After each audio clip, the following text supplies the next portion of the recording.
Who you are is what your habits are, and what your habits are will become who you are. Oh, you didn't understand what I said.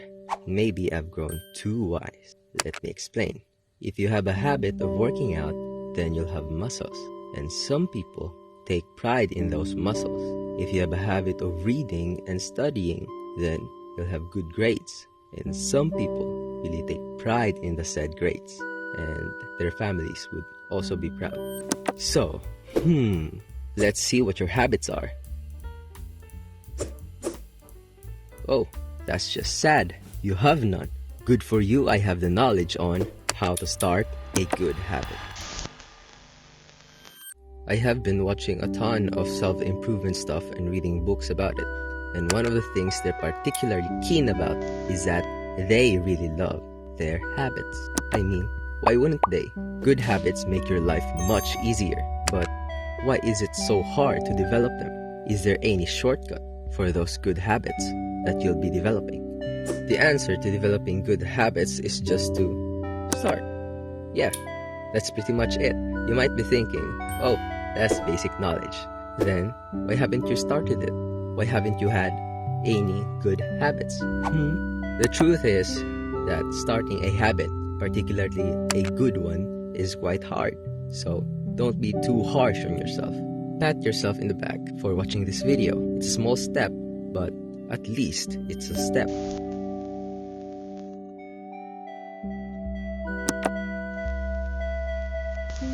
So, let's define what a habit is. According to James Clear in the book of Atomic Habits, a habit is a routine or practice performed regularly. It is an automatic response to a specific situation. Take note, it is a practice performed regularly, not occasionally. So, in order to have a habit, you need to be consistent in that habit.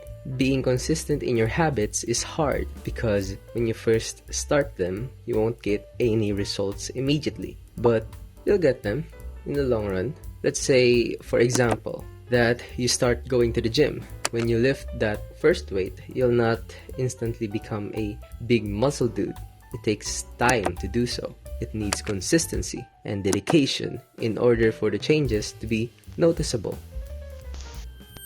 Habits are compound interest, meaning they build over time. Learning one idea won't make you a genius, but a commitment to a lifelong learning could help you open up to new ideas and new ways to tackle things. Reading that one book doesn't really make you wise, but reading more books over time will really build your intellect and wisdom and help you see things in different ways. Stressing on your work, your assignments, and even the bad internet connection is normal and quite manageable. But if those things persist in a span of a couple of years, it could really damage one's physical and mental health.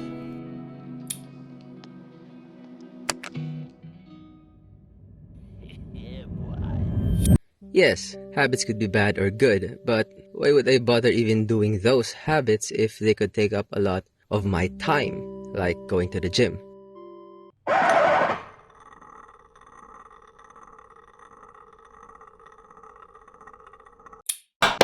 Well, let me stop you there, kiddo. 1% improvement, and that 1% improvement isn't really much and doesn't really take up a lot of time. It could be tidying up your bed or doing 10 basic push-ups.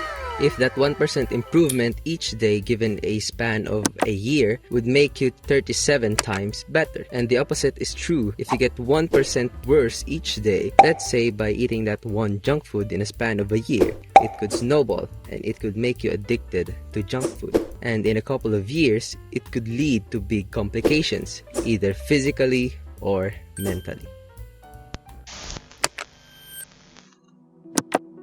So, what could it be? 1% better or 1% worse? The choice is yours.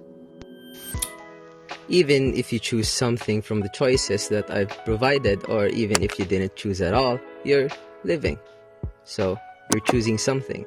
You have a choice to either be better or worse. You just need to be aware of that choice. We often really just go with the flow of life. And now, we're here. I mean, you're watching a self-improvement video while I'm making one. Well, This doesn't make sense anymore. I just want to tell you, you have a choice. So, choose to be better. But how? How could I be better? Well, I'll answer that question with some bro science. And some of these ideas come from James Clear's Atomic Habits. So, check out that book. It's really helpful. So, how? You need to realize that all winners and losers have the same goal. All of the people who said that they were going to be the top of their class either made it or didn't. Even if you have the same goal, you can't expect to have the same outcome. The secret to that is the how, or the system of how you achieve those goals. All of the people who want to lose weight or gain some muscle have the same goal, but they all have different systems and thus different outcomes. Some didn't make systems at all. They're just floating and waiting for life to take them somewhere. Some set systems but proved to be insufficient, thus failing. And some built the right kind of system, thus resulting to success.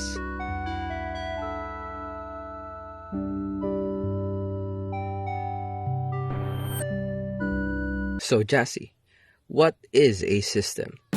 The system are your habits, and you need to build the said habits to build the future that you want, thus explaining what I've said in the beginning. Who you are is what your habits are, and what your habits are will become who you are. Are you feeling me now? How do you stay consistent with those systems? Having goals? Yes, having goals is nice, but when you achieve those goals, now what? Maybe you lost a couple of pounds that were bothering you, and now you're at a healthy weight. Now what? You start going back to your old habits, systems? Well, it depends on you. Not on you, but on your identity. Who are you? Are you still an overeater? The overweight kid that they make fun of? Or the skinny kid that gets picked on? Or are you the healthy guy, doing healthy stuff? Because that is who he is, or she is. To change one's habit is to change one's belief in oneself. No matter how you avoid that cigarette, if you still identify as someone who smokes or has smoked, you're still the guy you're trying to get away from. Your identity causes you to take action. Identity. So, are you a winner or a loser? You know what? Scrap that. The real question is, who are you?